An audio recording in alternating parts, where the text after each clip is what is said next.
यह है class 12 physics chapter 5 चुंबकत्व एवं द्रव्य। अभी हम लोग प्रश्न संख्या 5.15 को सॉल्व करेंगे। ठीक है, देखिए प्रश्न 5.15 प्रश्न क्या कहता है कि एक छोटा छड़ चुंबक जिसका चुंबकीय आघूर्ण मतलब कि m दे दिया गया है, इस प्रकार रखा गया है कि इसका अक्ष पृथ्वी के क्षेत्र की दिशा के लंबवत है। अब ध्यान दीजिए, पृथ्वी के क्षेत्र की दिशा के, अब ये वाला क्या है, अब लंबवत है, मतलब यहाँ पर 90 डिग्री पर है। ठीक है, तो चुंबक के केंद्र से कितनी दूरी पर, चुंबक के केंद्र से कितनी दूरी पर परिणामी क्षेत्र पृथ्वी के क्षेत्र की दिशा से 45 डिग्री कोण बनाएगा। ठीक है, मतलब कितना डिग्री का 45 डिग्री का कोण बनाएगा पृथ्वी के चुंबक क्षेत्र की दिशा से। ठीक है, देखिए प्रश्न इजी है, थोड़ा सा यहाँ पर ध्यान से बस समझना है। यदि हम अभिलंब समद्विभाजित पर देखें, हम लोग अभिलंब समद्विभाजित पर देखें यानी कि निरक्ष स्थिति में एक बार देखेंगे, फिर अक्ष पर देखें यानी कि अब अक्षीय स्थिति में देखेंगे, इस स्थान पर पृथ्वी के चुंबक क्षेत्र का परिणाम, पृथ्वी के जो चुंबक क्षेत्र का जो परिणाम जो है वह दिया गया हमारा 0.42 गॉस। तो प्रयुक्त दूरियों की तुलना में चुंबक की लंबाई की अपेक्षा कर सकते हैं। ठीक है, और जो प्रयुक्त दूरियां जो है उसका तुलना हम लोग चुंबक की लंबाई की अपेक्षा हम लोग कर सकते हैं। चलिए ये वाला मैं आपको बना करके दिखाऊंगा तो फिर आपको बेहतर समझ में आएगा। ठीक है, चलिए आपको मैं यहाँ पर कॉपी में बताता हूँ। देखिए ये वाला प्रश्न को मैंने यहाँ पर कॉपी में लिख लिया है। ठीक है, देखिए एक छोटा छड़ चुंबक जिसका चुंबकीय आघूर्ण दिया गया है यानी कि m का मान हमारा दिया गया है, m का मान कितना दिया गया 5.25 इंटू 10⁻²। ठीक है, -2 जूल पर टेस्ला इतना दिया गया है। इस प्रकार रखा गया कि इसका अक्ष पृथ्वी के क्षेत्र की दिशा के लंबवत है। ठीक है, पृथ्वी के क्षेत्र की दिशा के लंबवत है, तो मतलब कि चलिए आपको ये वाला आपको फिगर में समझ में आएगा। ठीक है, देखिए चुंबक के केंद्र से कितनी दूरी पर परिणामी क्षेत्र पृथ्वी के क्षेत्र की दिशा से 45 डिग्री कोण बनाएगा, यानी कि थीटा बराबर हम लोग देखें तो ये वाला कितना है 45 डिग्री का है। ठीक है, चलिए अब मैं आपको बताता हूँ। उसके बाद यहाँ पर क्या निकालना है, आपको डी निकालना है। ठीक है ना, बस तो देखें तो अक्ष पर देखें तो इस स्थान पर पृथ्वी के चुंबक क्षेत्र का परिणाम इतना दिया गया है। यहाँ पर मतलब कि डी निकालना है आपको और उसके परिणाम हमारे दिया गया चुंबक क्षेत्र। चलिए पृथ्वी का चुंबक क्षेत्र है तो इसको हम लोग मान लेते हैं BE मान लेते हैं। ठीक है, ई मतलब अर्थ। ठीक है, तो BE मतलब पृथ्वी का चुंबक क्षेत्र यहाँ पर दिया गया है 0.42 यहाँ पर हम लोग मानते हैं। ठीक है, देखिए यहाँ पर चुंबक के केंद्र से कितनी दूरी पर, ठीक है चुंबक केंद्र से कितनी दूरी पर मतलब कि D। ठीक है ना, चलिए अब देखिए इतना ये वाला देखिए तो सबसे पहले यहाँ पर क्या बोला है, अभिलंब समद्विभाजित पर देखें, अभिलंब समद्विभाजित पर मतलब निरक्ष स्थिति में। चलिए A नंबर को सबसे पहले आप लोग देखिए कि ये हमारा एक चुंबक है। ठीक है, ये हमारा एक चुंबक है। इस चुंबक में हमने साउथ इधर लिखा और नॉर्थ इधर लिखा है। ठीक है, तो यहाँ पर देखिए हम लोग इसके केंद्र से समद्विभाजित मतलब बराबर बराबर इधर बांट रहा है। ठीक है, तो यहाँ पर हम लोग ऐसे करके लकीर खींचते हैं। ठीक है, देखिए इसे हम लोग यहाँ पर P मानते हैं। ठीक है, और यहाँ पर देखिए निरक्ष स्थिति में इसका डायरेक्शन किधर होगा, चुंबक क्षेत्र का डायरेक्शन इधर होगा। आपको तो मैंने बता दिया था निरक्ष स्थिति में, जैसे कि यहाँ पर देखें तो यहाँ पर इसके अक्ष स्थिति में देखें। ठीक है, तो अक्ष स्थिति में डायरेक्शन इधर होगा, चूंकि यहाँ पर देखें चुंबक क्षेत्र का डायरेक्शन साउथ से नॉर्थ की ओर जा रहा है। ठीक है, और फिर नॉर्थ साउथ की ओर क्या कर रहा है, एक लूप बना रहा है, मतलब इसका चुंबक क्षेत्र का डायरेक्शन किधर होगा, इधर। और ये जो इधर जो है हमारा जो है वे क्या है, हमारा पृथ्वी का चुंबक क्षेत्र का डायरेक्शन। ठीक है, मतलब कि ये हमारा क्या है BE है। ठीक, BE ये वाला चुंबक क्षेत्र का डायरेक्शन है, पृथ्वी का चुंबक क्षेत्र का डायरेक्शन, इसे हमने BE लिया। और इसका हम लोग परिणामी देखें तो यहाँ पर परिणामी होगा। ठीक है, तो परिणामी से जो इसका जो कोण जो है वे कितना डिग्री का बना रहा है, 45 डिग्री का कोण बना रहा है। क्लियर है यहाँ तक, ये वाला क्या परिणामी मतलब कि इसे हम लोग परिणामी चुंबक क्षेत्र यानी कि B नेट। ठीक है, तो यानी कि B नेट हम लोग इसे माने यानी कि रिजल्टेंट। ठीक है, इंटेंसिटी। ठीक है ना, परिणामी चुंबक क्षेत्र, तो परिणामी चुंबक क्षेत्र इधर होगा जो कि परिणामी चुंबक क्षेत्र से ये कितना का एंगल बना रहा है, 45 डिग्री का एंगल बना रहा है। ठीक है, इतना और तक पता हो गया। अब यहाँ पर आपको तो D निकालना है। ठीक है ना, तो ये वाला क्या निरक्ष स्थिति के लिए है, तो यहाँ पर हम लोग फॉर्मूला बैठाएंगे निरक्षीय, इसको एक बार ठीक से लिखते हैं। ठीक है, निरक्षीय स्थिति, निरक्ष स्थिति के लिए हम लोग देखेंगे तो निरक्ष स्थिति का फॉर्मूला क्या है, B बराबर μ0/4 m बाई डी क्यूब। ठीक है, m बाई डी क्यूब। अब देखिए इतना हमें पता है इधर, और यहाँ पर हम लोग देखें तो यहाँ पर एक थोड़ा सा महत्वपूर्ण पॉइंट ध्यान दीजिए कि ये जो है ये वाला क्या है, पृथ्वी का चुंबक क्षेत्र का डायरेक्शन। ठीक है, और ये वाला क्या है, इसका चुंबक क्षेत्र का डायरेक्शन। ठीक है, तो इसका मैग्नेट का, तो यहाँ पर जैसे हम लोग देखें निरक्ष स्थिति में है तो यहाँ पर देखें तो B और BE जो है वे बराबर होगा। ठीक है, किस प्रकार बराबर होगा आपको मैं यहाँ पर थोड़ा सा मैं समझाना चाहता हूँ। जैसे देखिए ये जैसे हम लोग tan 45 डिग्री कर लिए। ठीक है, tan 45 डिग्री, ठीक है। tan 45 डिग्री बराबर, आपको यहाँ पर एक फॉर्मूला पता है कि tan थीटा बराबर क्या होता है, b sin theta by a plus b cos theta, ठीक है। ये वाला एक फॉर्मूला होता है, आपको पता होगा, है ना। तो इसी फॉर्मूला से हम लोग इनको और इनको बराबर प्रूफ कर देंगे यहाँ पर, ठीक है। देखिए तो tan 45 डिग्री इक्वल टू क्या होगा, b sin थीटा, ठीक है, b sin थीटा, ठीक है। तो b क्या है, b तो डायरेक्टली हमारा यहाँ पर मान बैठ जाएगा। b क्या है, हमारा चुंबक क्षेत्र का डायरेक्शन, ठीक है, इसका चुंबक क्षेत्र ये वाला इसका, ठीक है। तो क्या होगा, b sin थीटा मैग्नेट का, ठीक है ना, b चुंबक क्षेत्र डायरेक्शन ये वाला, और इसका पृथ्वी का चुंबक क्षेत्र का हम लोग b लिए हैं, ठीक है। तो b sin theta by a plus b sin theta. तो यहाँ पर देखिए ये वाला जो a जो है वो क्या होगा, be पृथ्वी का चुंबक क्षेत्र, ठीक है। तो be plus b cos theta, ठीक है, इस प्रकार से। तो अब यहाँ पर देखिए tan 45 डिग्री का मान कितना होता है, 1, ठीक है। और साइन थीटा के जगह पर देखिए अब हम लोग कितना का मान बैठाएंगे, 90 डिग्री का मान बैठाएंगे, क्योंकि यहाँ पर देखिए इन दोनों के बीच का कोण एंगल यहाँ पर कितना होगा, 90 डिग्री होगा। तो यहाँ पर बैठाना होगा b साइन 90 डिग्री, ठीक है, by be plus b cos, ठीक है। ई छोटा है, ई छोटा हम लोग लिखे थे ना, ठीक है, मतलब कि नीचे करके लिखे थे be पृथ्वी का चुंबक क्षेत्र, ठीक है। तो देखिए तो यहाँ पर b cos थीटा का जगह 90 डिग्री, ठीक है। तो यहाँ पर 1 इक्वल टू b sin थीटा का मान कितना है, 1 होता है, तो यानी कि ये b into 1 equal to b हो जाएगा, ठीक है। और यहाँ पर देखिए cos 90, तो cos 90 का मान कितना होता है, cos 90 0 होता है, ठीक है। तो ये टोटल 0 हो जाएगा इधर, तो मतलब होगा be। अब यहाँ पर देखिए ये जो be जो है वे b के बराबर हो गया, यानी कि be बराबर b हो गया, मतलब पृथ्वी का चुंबक क्षेत्र और इसका चुंबक क्षेत्र दोनों का परिणाम इधर क्या होगा, बराबर हो गया, ठीक है। तो क्या करेंगे, बीई का मान देखिए, बीई का मान दिया गया है, कितना दिया गया है, 0.42, ठीक है, 0.42 गॉस दिया गया है। गॉस को हम लोग टेस्ला में बदल करके लिख लेंगे, ठीक है। तो 0.42 इंटू 10⁻⁻4 टेस्ला में हो जाएगा। तो यहाँ पर होगा 0.42 इंटू 10⁻⁻4 टेस्ला में बदल गया इक्वल टू बी। तो बी क्या है, निरक्षीय स्थिति में, निरक्षीय स्थिति में बी बराबर क्या होता है, न्यू नोट बाय 4 पाई, ठीक है, m बाय डी क्यूब, यही होता है। चलिए इतना आपको समझ में आ रहा है, ठीक है। अब देखिए इसको सॉल्व करते हैं हम लोग। तो इधर हो जाएगा हमारा, यदि हमने डी क्यूब को इधर यदि बुला ले, ठीक है, डी क्यूब को इधर बुला ले और इसको उधर भेज दें, वैसे भी हम लोग कर सकते हैं। अच्छा देखिए एक बार पहले मान सब बैठा लेते हैं, ठीक है। 0.42 into 10⁻⁻4 equal to mu naught of 4 pi का मान कितना, 10⁻⁷ और m का मान चुंबक के आघूर्ण ना। तो चुंबक के आघूर्ण यहाँ पर दिया गया है, कितना दिया गया है, 5.25 इंटू 10⁻⁻2 दिया गया है बाय डी क्यूब, मतलब कि डी क्या है हमारा, देखिए डी ही तो निकालना है ना, तो डी ही तो निकालना है, मतलब ये वाला क्या हो जाएगा, डी क्यूब, ऐसे रहने देंगे इसको, ठीक है। अब इसको हम लोग इधर बुला लेते हैं, यानी कि ये हो जाएगा डी इक्वल टू, ठीक है, इसको उधर बुला लेते हैं, ये नीचे चला जाएगा। तो 10⁻⁷ इंटू 5.25 इंटू 10⁻⁻2 बाय 0.42 इंटू 10⁻⁻4। इसको क्या करना है, अब आपको सॉल्व करना है, ठीक है। चलिए हम लोग इधर इसको लिखते हैं, इधर हमारा पेज खत्म है, ठीक।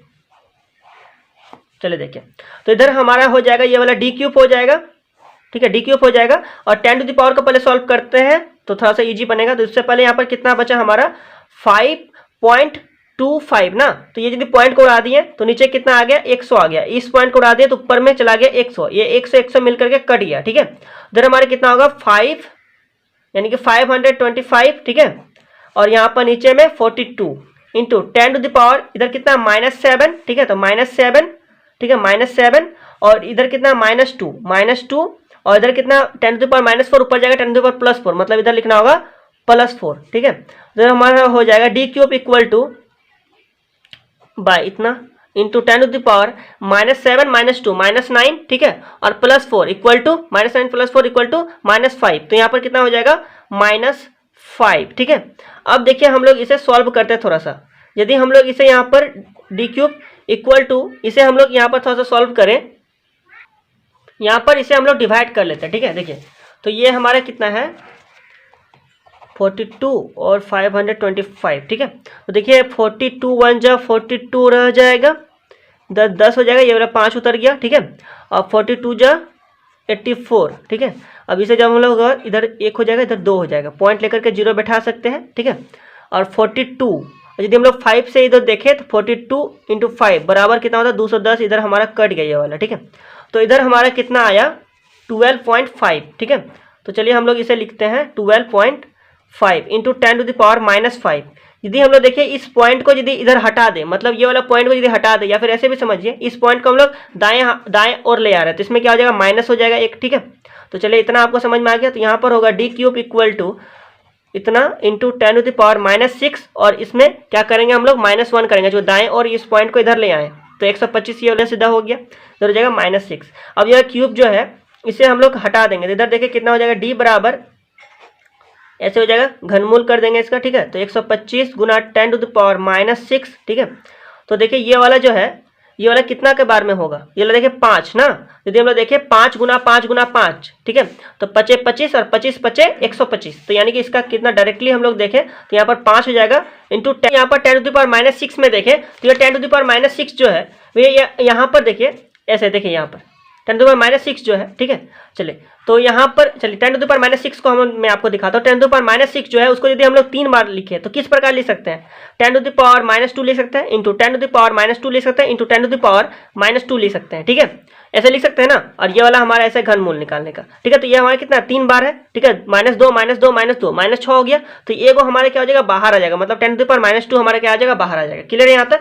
तो हम लोग इसे हम लोग लिख सकते हैं 10⁻2। ठीक है, तो ये हमारा किस में है, वे हमारा मीटर में आया है। ठीक है, किस में आया है, मीटर में। ठीक है, क्योंकि यहाँ पर जो इसका मात्रक में आएगा मीटर में आएगा। ठीक है, तो ये वाला मीटर जो है इसको यदि हम लोग सेंटीमीटर में बदले तो d बराबर कितना हो जाएगा, 10⁻2 है। सेंटीमीटर में बदलेंगे तो क्या करना होगा, इसे 100 से गुना कर देना होगा, यानी कि 10⁻+2 से क्या करना होगा, गुना कर देना होगा, तो 10⁻2 और +2 इक्वल टू 0, 10⁻0 इक्वल टू 1, तो यानी कि ये सीधा सीधा कहे तो 5 सेंटीमीटर हो गया। ठीक है, तो यहाँ से जो हमारा जो d जो है वे हमारा कितना निकला, 5 सेंटीमीटर निकला। क्लियर है यहाँ तक?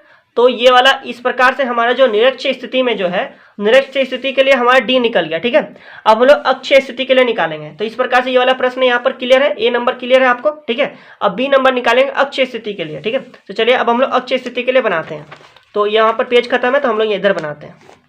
ठीक, अब हम लोग बी नंबर किसके लिए, अक्षीय स्थिति के लिए बनाएंगे, तो बी नंबर अक्षीय स्थिति के लिए, अक्षीय स्थिति। ठीक है, तो देखिए अक्षीय स्थिति में क्या होगा, ध्यान दीजिए, तो अक्षीय स्थिति का फॉर्मूला क्या होता है, b बराबर μ0/4π2m/, ठीक है, 2m/d³, यही होता है। चलिए देखिए ये हमारा क्या मैग्नेट है। ठीक है, ये हमारा क्या मैग्नेट है। क्लियर है यहाँ तक? अब इस मैग्नेट में केंद्र से होकर के कितना दूर पर, यानी कि यही वाला डिस्टेंस हमें क्या करना है, फिर से यहाँ पर फाइंड करना है। ठीक है, d बराबर क्वेश्चन मार्क, तो यही निकालना है। तो इस जगह पर हम लोग देखें तो इसका जो डायरेक्शन जो है, ध्यान दीजिए, इसका जो डायरेक्शन जो है, इसका चुंबक क्षेत्र का डायरेक्शन, इसका अक्षीय स्थिति में यदि वाला हम लोग लिए इधर से, यदि हम लोग साउथ ले नॉर्थ ले, ठीक है, तो साउथ से नॉर्थ की ओर उसके अक्ष में चुंबक क्षेत्र का डायरेक्शन होता है साउथ से नॉर्थ, लेकिन लूप जब बनाएगा तो नॉर्थ से साउथ की ओर होगा। ठीक, क्लियर है? तो यहाँ पर जो इसका डायरेक्शन जो है, इसका चुंबक क्षेत्र का डायरेक्शन, ये हम लोग बी लिए। ठीक है, जो कि किधर होगा, इधर ही होगा हमारा। ठीक है, और इसके क्या चुंबक, पृथ्वी का चुंबक क्षेत्र क्या है, इसका लंबवत है। यहाँ पर दे दिया गया था, इस प्रकार लिखा गया है कि अक्ष पृथ्वी के क्षेत्र की दिशा के लंबवत है। ठीक है, तो यानी कि इसके क्षेत्र की दिशा के क्या लंबवत, यानी कि पृथ्वी का चुंबक क्षेत्र का डायरेक्शन किधर है, हमारा इसका लंबवत है, ये हमारा क्या हो गया, बीई हो गया। ठीक है, इसका परिणामी किधर होगा, इधर होगा, यानी कि बी नेट किधर होगा, इधर। ठीक है, तो यहाँ से जो इसका कोण जो है वे कितना का बना रहा है, 45 डिग्री का। मतलब वैसे ही प्रश्न है। ठीक है, वैसे ही प्रश्न है, बस यहाँ पर उसके अक्षीय स्थिति के लिए लेना है। तो यहाँ पर अब हम लोग देखें ये और ये जो है बीई और बी जो है इक्वल होगा, किस प्रकार से इक्वल होगा, तो यहाँ पर हम लोग फॉर्मूला के अनुसार देखें। ठीक है, तो चलिए हम लोग डायरेक्टली फॉर्मूला बैठा सकते हैं कि नहीं, अब हम लोग डायरेक्टली फॉर्मूला बैठा सकते हैं। ठीक है, तो यहाँ पर भी ये जो है ये बराबर होगा, इतना दूर तक तो यहाँ पर सेम प्रोसेस है। ठीक है, इतना दूर तक सेम प्रोसेस है ये वाला। तो चलिए हम लोग बैठाते हैं फॉर्मूला। आपको पता है tan थीटा बराबर एक फॉर्मूला होता है कि b sin theta by a plus ड। ठीक है, यही वाला फॉर्मूला होता है, इसी में हमें बैठाना है। तो यहाँ पर देखिए tan 45 डिग्री के लिए हम लोग बैठाएंगे। ठीक है, tan 45 डिग्री इक्वल टू कितना हो जाएगी, b sin थीटा। तो अच्छा यहाँ पर तो b तो यहाँ अक्षीय स्थिति के लिए है, और एक बार निरक्षीय स्थिति के लिए, निरक्षीय स्थिति मतलब a, तो यहाँ पर be बैठाना होगा। ठीक है, तो यहाँ पर क्या हो जाएगा, b sin थीटा, तो यहाँ पर ये जो पूरा जो एंगल जो है वह कितना का, 90 डिग्री का होगा। ठीक है, पूरा एंगल ये वाला 45 डिग्री का है। ठीक है, तो यहाँ पर ये कितना हो जाएगा हमारा sin 90 डिग्री, ये वाला 45 डिग्री। आपको समझ में आया है ना? देखिए यहाँ पर, देखिए यहाँ पर चुंबक के केंद्र से कितनी दूरी पर परिणामी जो क्षेत्र जो है उस पृथ्वी के क्षेत्र के दिशा के कितना 45 डिग्री का एंगल बना रहा है। ठीक है, यहाँ पर लिखा गया परिणामी क्षेत्र पृथ्वी के क्षेत्र की दिशा से 45 डिग्री का कोण बनाएगा। तो इसीलिए हम लोग यहाँ पर 45 डिग्री लिए थे। अब कुल जो लेंगे 90 डिग्री लेंगे। ठीक है, तो यहाँ पर क्या होगा बी साइन थीटा, अक्षीय स्थिति के लिए बी साइन थीटा हो गया, और निरक्षीय स्थिति और हम अक्षीय स्थिति के लिए बी लिए है। ठीक है, अब हम लोग देखें ए, तो ए हमारे क्या है पृथ्वी का चुंबक क्षेत्र। ठीक है, तो यहाँ क्या होगा बीई प्लस बी क्या होगा बी। ठीक है, इसके लिए तो बी कॉस थीटा, तो कॉस 90 डिग्री का मान बैठाएंगे हम लोग। ठीक है, अब चलिए सबका मान पुटअप किया, कॉस 1045 डिग्री का मान कितना होता है 1, और ये वाला हो गया बी। ठीक है, साइन 90 का मान कितना होता है साइन 91 होता है, तो यहाँ टोटल बी हो जाएगा। ठीक है, बाई देखिए ये कॉस 90 कितना होगा 0, तो यहाँ टोटल भी ये वाला क्या हुआ बीई हुआ ही। ठीक है, अब हम लोग इधर देखें तो ये कितना हो जाएगा बीई बराबर बी हो जाएगा सिंपली। ठीक है, बीई बराबर बी हो जाएगा। तो यहाँ तक आपको क्लियर, वही तो सेम चीज हमने किया यहाँ पर भी। ठीक है, तो चलिए अब हम लोग बनाते हैं। तो देखिए यहाँ पर ये वाला किसके लिए था अक्षीय स्थिति के लिए, तो क्यूब था। ठीक है, तो ये लिए फॉर्मूला में अब हम लोग बैठाते हैं और बनाते हैं। जब बीई बराबर बी के बराबर हो गया है तो बीई का मान हमारा दिया गया है। ठीक है, पृथ्वी का दिया गया कितना 0.4, कितना दिया गया 0.42 गॉस में था, इसे टेस्ला में बदल के लिखे हैं तो 10⁻⁴ कर देना होगा।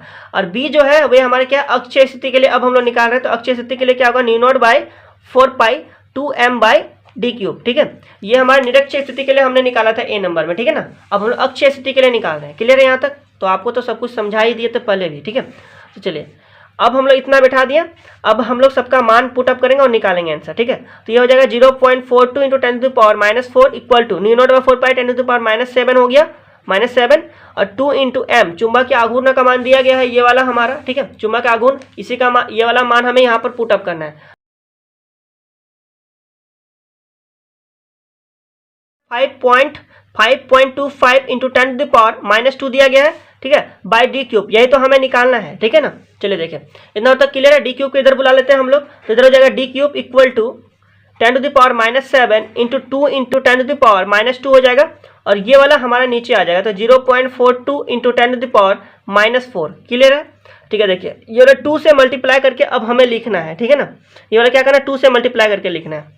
तो यहाँ पर हम लोग इस पॉइंट को सबसे पहले उड़ा ही देते हैं, तो नीचे कितना आ जाएगा 100 आ जाएगा। इस पॉइंट को उड़ाते हैं तो ऊपर में 100 आ जाएगा, 100 मिलकर कट गया। ठीक, इसको इसके साथ गुना कर देते हैं और भाग, तो इधर जाएगा d³ इक्वल टू 2 × इतना। ठीक है, 525। ठीक है ना, बाय 42 और इंटू 10⁻⁷ -7 और 10⁻⁻² और 10⁻⁴ ऊपर जाएगा तो +4 यानी कि +4। ठीक है, तो चलिए यहाँ तक क्लियर है। तो d³ बराबर कितना हो जाएगा, इसको इसके साथ गुना कर देते हैं तो 5 दूनी 10 हो गया, 0 हो गया, 2 दूनी 4 और 5, 5 दूनी 10। ठीक है, 1050 हुआ। ठीक है, बाई 42 इंटू 10⁻⁷ और -2 इक्वल टू -9 +4 इक्वल टू -5। तो यहाँ पर कितना हो जाएगा -5। इसे क्या करना है आपको डिवाइड कर लेना है इधर। ठीक है, इसको हम लोग डिवाइड कर लेते हैं। ठीक है, देखिए यहाँ पर हम लोग कर लेते हैं, 42 हो गया, 1050 हुआ। ठीक है, देखिए तो इधर हो जाएगा 42 दूनी कितना होता है 42 दूनी 84 ना, 42 दूनी 84। ठीक है, इधर 1 बच गया और इधर हमारा 2 बच गया, 0 उतर गया पॉइंट लेकर के। ठीक है, अच्छा पॉइंट हम लोग नहीं लिए हैं क्योंकि ये तो 0 यहाँ पर है। ठीक है, तो अब देखिए 42 पंचे कितना होता है 210, तो ये 210 मिलकर कट गया तो कितना है 25। ठीक है, तो सिंपली हम लोग यहाँ पर लिखेंगे d³ बराबर 25 × 10⁻⁻5। ठीक है, इसको यदि हम लोग 10⁻⁻6 के रूप में लिखें तो किस प्रकार लिख सकते हैं, तो d³ बराबर हो जाएगा 2.5 लिखेंगे। ठीक है, इस पॉइंट को इधर ले आए, बाएं और लाए तो इसमें क्या हो जाएगा, बाएं और लाए तो माइनस होता है। ठीक है, तो 10⁻⁵ और ये -1, तो ये हो जाएगा d³ इक्वल टू 2.5 × 10⁻⁻6 हो जाएगा। ठीक है, अब ये क्यूब को हटाएंगे तो देखिए यहाँ पर थोड़ा सा यहाँ पर झंझट है थोड़ा सा। ठीक है, देखिए d बराबर ये क्या हो जाएगा √अंडर, मतलब घनमूल निकाल देना है इसका। ठीक है, देखिए तो ये हो जाएगा 2.5। ठीक है, इंटू 10⁻⁻6, 10⁻⁻6 का तो हमें पता है कितना होता है। ठीक है, ये वाला का हम लोग डायरेक्टली इधर मान बैठा देते हैं, आप लोग करके देख लीजिएगा। ठीक है, देखिए यहाँ पर तो इधर हमारा हो जाएगा d इक्वल टू जब 2.5 का घनमूल निकालेंगे तो हमारा आएगा इधर 6.3 आएगा। ठीक है, 6.3 इंटू 10⁻⁻6 का तो मैंने आपको पहले बता दिया, इतना कितना जाएगा 10⁻⁻2, ये मीटर में होगा। ठीक है, अब यदि हम लोग देखें ये मीटर है तो सेंटीमीटर में बदलेंगे, 100 से क्या करेंगे, गुना कर देंगे, मतलब 10⁻² से गुना कर देंगे, मतलब -2 और +2 हो जाएगा इधर, तो इक्वल टू 0, 10⁻0 इक्वल टू 1। तो यहाँ पर d बराबर कितना हो जाएगा, 6.3 सेंटीमीटर। तो इस प्रकार से इसका भी हमारा डायरेक्शन इसका डिस्टेंस हमारा निकल गया, सॉरी इसका डिस्टेंस हमारा निकल गया, ठीक है। तो अक्ष स्थिति और निरक्ष स्थिति के लिए इस प्रकार से बनाना था। ये वाला प्रश्न थोड़ा सा यहाँ पर सॉल्व करना, थोड़ा सा देखिए यहाँ पर ये वाला जैसे कि है ना 2.5, तो इसका आप लोग निकालिएगा। मैं यहाँ पर डायरेक्टली वैल्यू आपको मैं बता दिया है कि कितना होगा, 6.3, ठीक है। तो इतना कुछ आप लोगों को काम करना है इधर, ठीक है। तो ये वाला देखिए, ये वाला प्रश्न जो है 5.15 प्रश्न इस प्रकार से मैंने आपको बताया। तो आप लोग यहाँ पर चाहे तो स्क्रीनशॉट भी ले सकते हैं, ठीक है। तो स्क्रीनशॉट लेना चाहते हैं तो ले लीजिए यहाँ से, या फिर आप लोग डायरेक्टली अपने कॉपी में लिख लीजिए, ठीक है, यहाँ से, ठीक है, और फिर इधर। तो इस प्रकार से ये जो प्रश्न जो है मैंने आपको बता दिया, 5.15 प्रश्न, ठीक है। तो इस प्रकार से ये वाला भी ले सकते हैं और इधर, ठीक है। चलिए, तो प्रश्न में इतना ही था। तो यहाँ पर यदि मैं बोलूँ तो इधर में सभी जो अभ्यास के जो जितने भी प्रश्न थे, सभी प्रश्न मैंने बता दिए हैं, जितने न्यूमेरिकल प्रश्न थे, ठीक है। अभ्यास के प्रश्न सभी मैंने बता दिए हैं। तो यदि आप लोग वीडियो सब नहीं देखे तो देखिए जा करके, ठीक है। तो यहाँ पर सभी प्रश्न हो चुका है, ठीक है ना। तो आपको प्लेलिस्ट में मिला है क्लास 12 फिजिक्स का जो न्यूमेरिकल प्लेलिस्ट है, वहीं पर आपको मिलेगा, ठीक है। तो वहाँ से आप लोग जा करके सब जितने न्यूमेरिकल है उसे आप अच्छा से एकदम नोट्स बनाइएगा, ठीक है, और सभी वीडियो को देखिएगा। तो इस वीडियो में तब इतना ही, मिलते हैं अगले वीडियो में। चैप्टर 6 को लेकर के आएंगे, अब अभ्यास के प्रश्नों को बनाएंगे, ठीक है। तो मिलते हैं अगले वीडियो में, तब तक के लिए बहुत बहुत धन्यवाद।